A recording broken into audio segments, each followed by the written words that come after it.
Saya lempar kepada audien untuk satu pertanyaan saja atau dua pertanyaan, tidak boleh tidak, tapi ini sudah ada yang bertanya kepada saya. Ini bagaimana pandangan para tokoh agama, apakah atas nama humanisme, ya atas nama humanisme, pemikiran Gus Dur atau ajaran Gus Dur, maka kelompok apa ini? Agnostik, ya agnostik boleh perlu dilegalkan atau tidak. Nah ini pandangan dari para tokoh agama. Saya minta dari siapa dulu? Dari atau satu lagi, ya Gus Legi.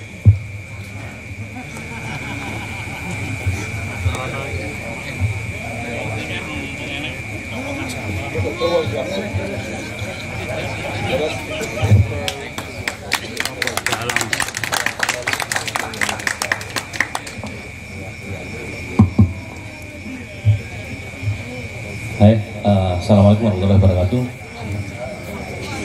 Mumpung di sini para tokoh agama semua ngumpul, kalau paring PR. Kowe iki sapa ngekei PR? Yo mumpung mawon. Terus ngeten, tadi yang disampaikan Mas Jinggu, saya WA ke Mbah Jinggu. Kita kemarin disuguhi berita bahwa MK baru saja menolak gugatan untuk melegalkan kelompok agnostik. Kelompok agnostik itu, nopo agnostik itu? Mungkin lek jenengan tanglet Mbah Jinggo mesti mboten paham.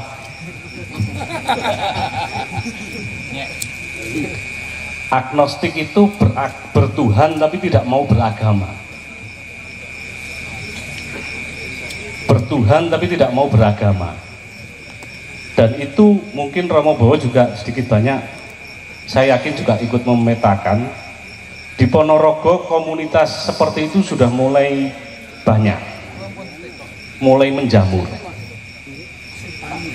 Nah, karena ini juga dalam rangka haul Gus Dur, salah satu yang saya ingat ajaran Gus Dur yang paling substansial adalah humanisme.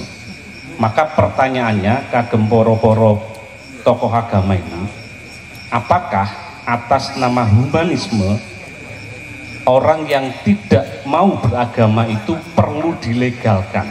Sekian, terima kasih. Tepuk tangan untuk Gus Legi.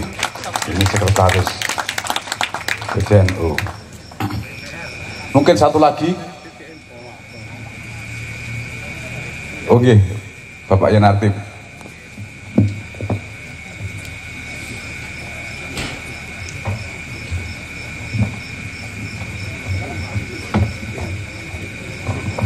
Assalamualaikum warahmatullahi wabarakatuh. Secara konsepsi mudah ya, bicara Ponorogo hebat bermartabat itu mudah, tapi aplikasinya kan panjang.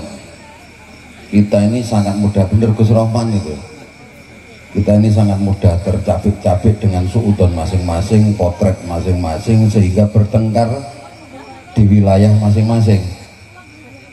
Memahami sesuatu dengan dinamisasi pemikirannya sendiri-sendiri, dan itu berbahaya. Apa kemudian formula yang bisa ditawarkan oleh Sugeng Rawuh, kawan-kawan les bumi saking Magetan, Gus Tawaf, mugi-mugi putra jenengan enggal dangang enggal sehat. Monggo Mbah, pinarang inggil Mbah, pinarang inggil Mbah. Monggo Mbak Zainal, niki sesepuhnya Mas Legi, sesepuh kita bersama, panjang yoso, sehat. Monggo. Kalau terus nih, jadi cita-cita besar Ponorogo menuju hebat bermartabat itu dengan banyak warna yang kita Gus Tawaf, sampean bagian ngomong ya. Nah, bagian ngomong ini kan bagian nangarep ini. Yogone gerah dibelani meriki. Ini sudah 2 kali kesini, tadi tak ajak ngangkat panggung ini. Sehat Gus.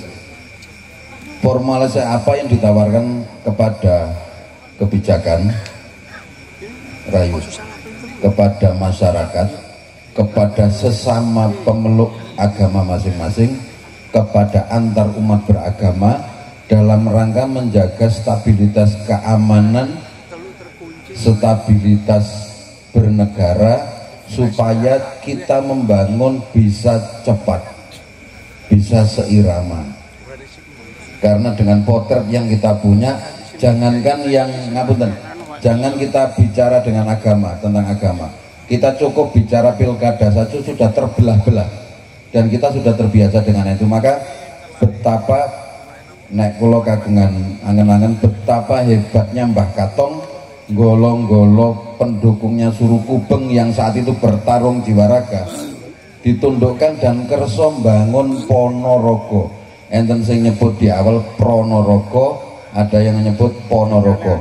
Kalau istilahnya Gus Rohman, Pono ki ngerti, rogo ki awak, man arofa nafsah fakot arofa rofa. Wong sing ngerti awake bakal insyaallah ngerti sangkan paraning dumati.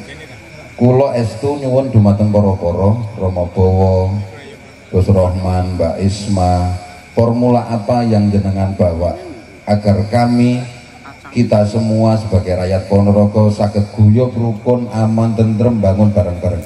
Assalamualaikum warahmatullahi wabarakatuh.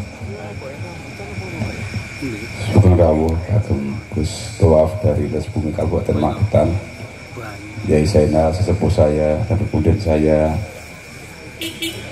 Untuk ini jawaban dari pertanyaan Gus Legi tentang orang yang bertuhan tapi tidak beragama dan sebagainya tadi, kelompok ini dilegalkan atau tidak dan bagaimana, monggo Romo Siga dulu ya.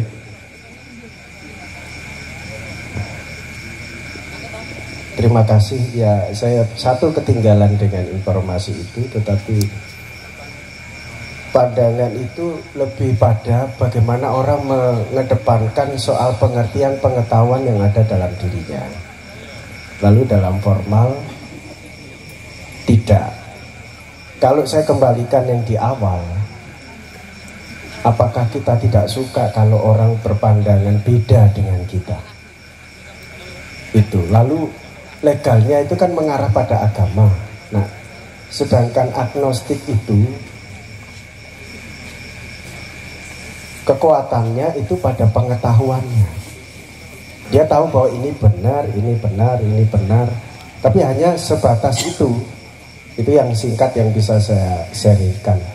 Terus itu masuk dalam lingkup ruang di tengah masyarakat kita. Saya kira dulu itu hanya berada di wilayah pengetahuan akademik begitu ya. Tetapi sampai pada penghayatan, saya baru tahu ini, baru dengar ini. Itu saja yang bisa saya sharingkan ya. Terima kasih. Lantas Gus Rohman ya, Gus Rohman, pandangan Gus Rohman tentang agnostis. Nggih, matur suwun Mbah Jinggo. Ngaten rencang-rencang terkait agnostik ini sebuah fenomena yang lumayan harus kita ketahui bersama-sama, bahwasannya sebenarnya begini loh, agama itu adalah kuli, agama itu sudah paket lengkap, sedangkan toleransi, perdamaian dan lain sebagainya itu adalah juz'i sifatnya. Itu adalah bagian daripada agama. Jadi ketika agnostik kemudian mempercayai adanya Tuhan, tapi menganggap agama sebagai penghambat kebebasan, maka kebebasan seperti apa yang kemudian ingin diharapkan? Karena agama ini adalah kuli. Agama ini sudah menyeluruh paket lengkap. Ada perdamaiannya, ada toleransinya, ada kebaikannya. Al-insan itu adalah abdul ihsan. Manusia itu sesungguhnya adalah orang yang sangat sekali condong pada setiap kebaikan. Kita berbicara manusia, al-insan itu adalah abdul ihsan. Sudahlah, orang seburuk apapun, track recordnya sekelam apapun, ketika kemudian dia beranjak memperlihatkan kebaikan-kebaikannya, pasti dia akan sangat mudah kemudian diterima oleh orang lain. Maka ketika kebaikan, perdamaian, toleransi ini dianggap sebuah keutuhan yang satu, ini adalah sebuah pemikiran yang kurang tepat saya rasa. Karena agama itu kulli, menyeluruh, paket lengkap. Sedangkan toleransi, saya ulangi lagi, perdamaian, kebaikan dan apapun yang ada di lingkungan kita itu sifatnya adalah bagian, juz'iyun. Itu adalah bagian daripada agama. Jadi saya kira ketika agnostik ini kemudian digemakan menjadi masyarakat luas, saya kira ini akan sangat liar sekali. Walaupun kemudian tadi juga disinggung oleh Mbak Yai Nartib, kita ini sebenarnya cukup dengan man arafa nafsah faqad arafa rabbah.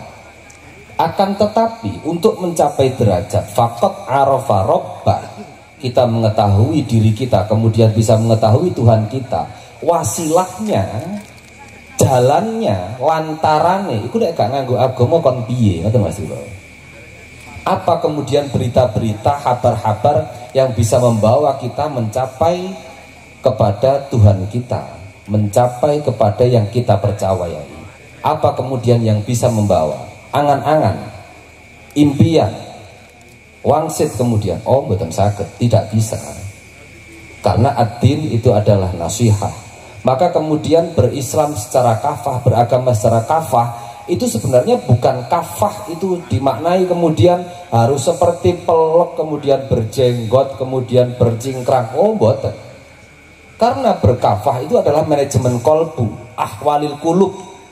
Itu adalah membatasi polai atine awake dhewe iki. Karena hati ini akan terus pola, mukol libal kulub terus bergejolak. Ketika ahwalil kulub, pergerakan hati kita, polai hati, pecicilane hati ini tidak direlkan dengan wasilah-wasilah yang membawa kita pada arafah rabbah, mengetahui ketuhanan, maka tidak akan mungkin bisa tercapai. Saya kira ngoten Mbak Jinggo untuk menyikapi diagnostik, agnostik ya, agnostik yang mulai digaungkan kepada generasi-generasi terutama Gen Z yang mungkin mulai sangat berbahaya, karena tanpa ada alakoh-alakoh majelis ma'iyahan ini sangat susah kemudian mereka untuk kita pancing secara perlahan bisa mengetahui tentang perjalanan atau risalah yang sudah diwariskan oleh para sesepuh-sesepuh kita dulu. Kadang juga jangan terlalu berlebay.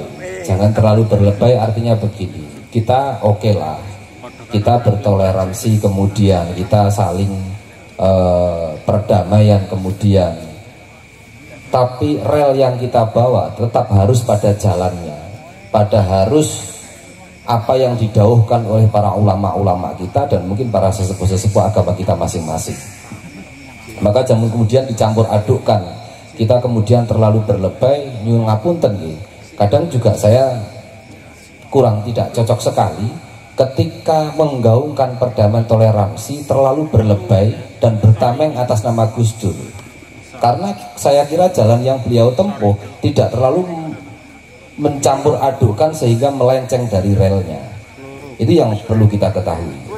Ngaten, matur suwun Mbah Jinggo. Selamat datang juga untuk santriwati dari Sebelum Najah Magetan. Tepuk tangan untuk pondok subuh juga. Ini pondoknya Yai Zainal. Bila saya suwan saya mungkin delok ndiki ngono lah, tak delok nggih.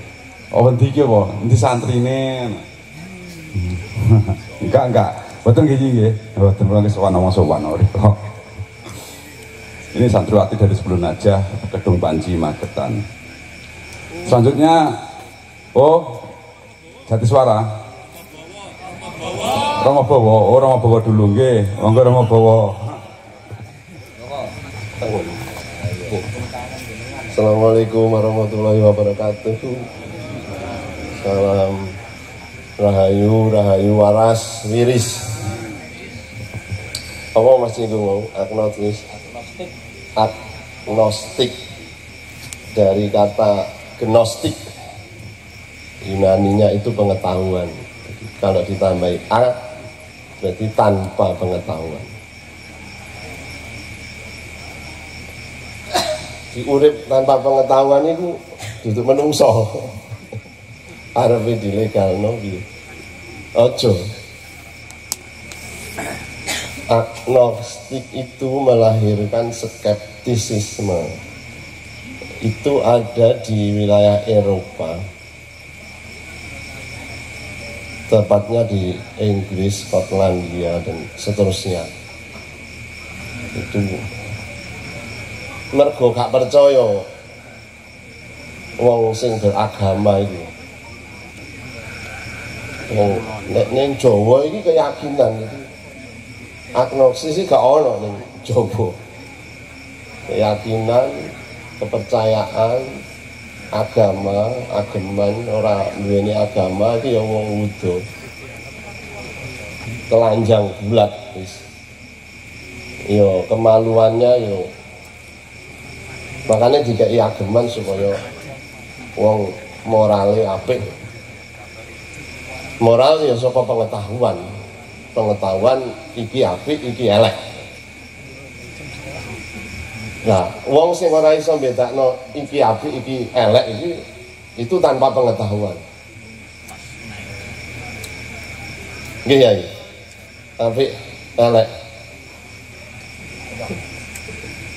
Wong sing ora iso mbedakno iki apik, iki elek iki iku ora duweni pengetahuan ngono. Nah, paham agnostisisme yang dia boleh begini. Gusti Allah itu ono, ora ono, aku ora peduli. Betul. Mengko yang Gusti Allah ono, duduhno aku, wujude iki kaya apa Gusti Allah? Ini kan sudah berbeda dengan keyakinan.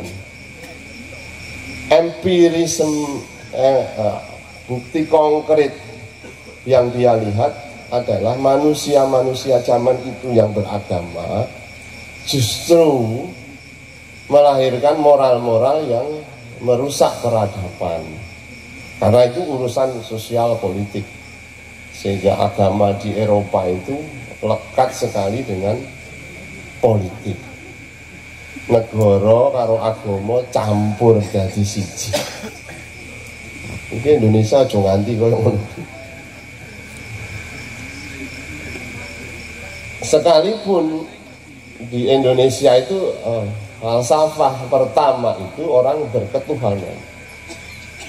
Artinya orang berketuhanan itu orang pasti akan memiliki keyakinan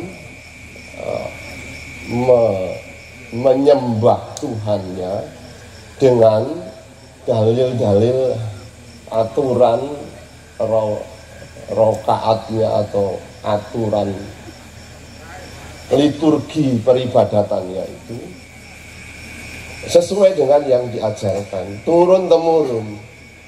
Gereja Katolik itu pakaian liturgi, pakaian peribadatan sampai bingung. Gereja Katolik itu kan pakai macam-macam. Ketika di Eropa dulu gereja itu bersama-sama dengan politik menjadi kacau balau. Zaman biyen Romo untuk rabi nyai, tapi saiki gak entuk. Ojo nganti ngene.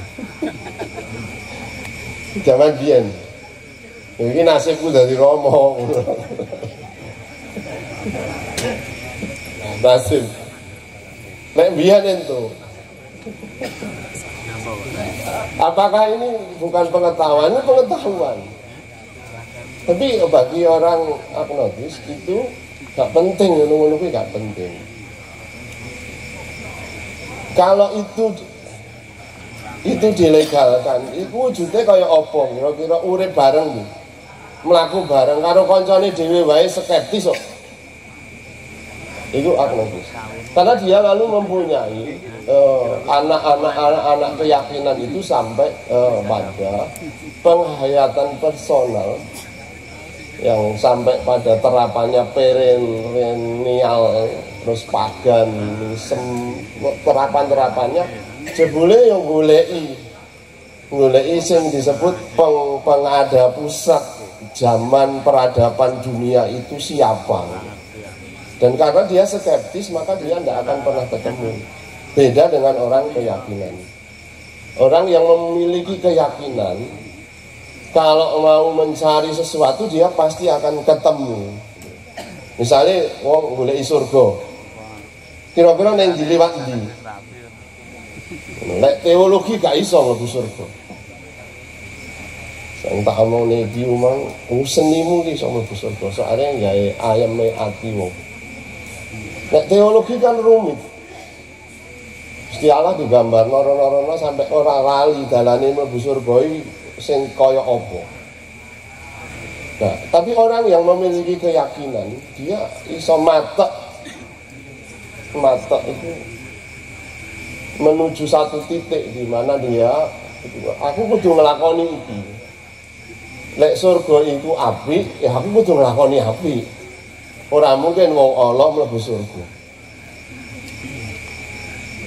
Wong api iso Allah sak terusé. Ning wong api iso Allah, iso apik lan. Ning wong Allah iso apik, iso luwih apik. Nek sing Allah sak terusé Allah. Iku ya ono, musuh iku. Macam-macam. Nah, di zaman Epikuros ini sudah di Yunani itu sudah mencari ini loh, pengetahuan ini loh. Pengetahuan itu bisa jadi untuk menata hidup bersama, bisa jadi menata diri sendiri, sing diarani mawas diri. Menata hidup bersama itu duduk komunis. Komunis ini song ini, bojomu bojoku. Duduk komunis. Menata hidup bersama itu kesejahteraan bersama. Misalnya ini mau karo Abdurrahman ini pondok ini kira-kira cabangnya NU ono 200 ini di forum ke. Terus kira-kira bantuannya saka pemerintah apa? Itu beda-beda. Sing menurutku pondok sing sugih-sugih itu ora usah dikai bantuan. Kudu bantu sing cilik-cilik lah. Iki pengetahuan menata hidup bersama. Tapi wong subsidiaritas, solidaritas itu angel. Nek aku sing dadi bupati misalnya, ana 200 ya rata lah, asas pemerataan.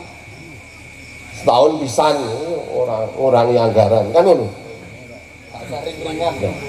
Nah, hal yang demikian terjadi karena ingin menata hidup bersama.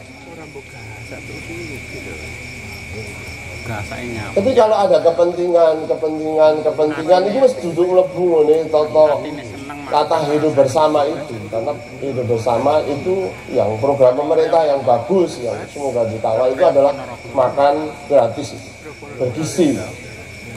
Itu tenanan dituruti ya, generasi ini jadi apik. Itu harapan. Nah, harapan itu tidak bisa mengecewakan. Itu bahasa Latin spes non confundit. Harapan itu tidak pernah mengecewakan. Keinginan pasti akan kecewa. Karep.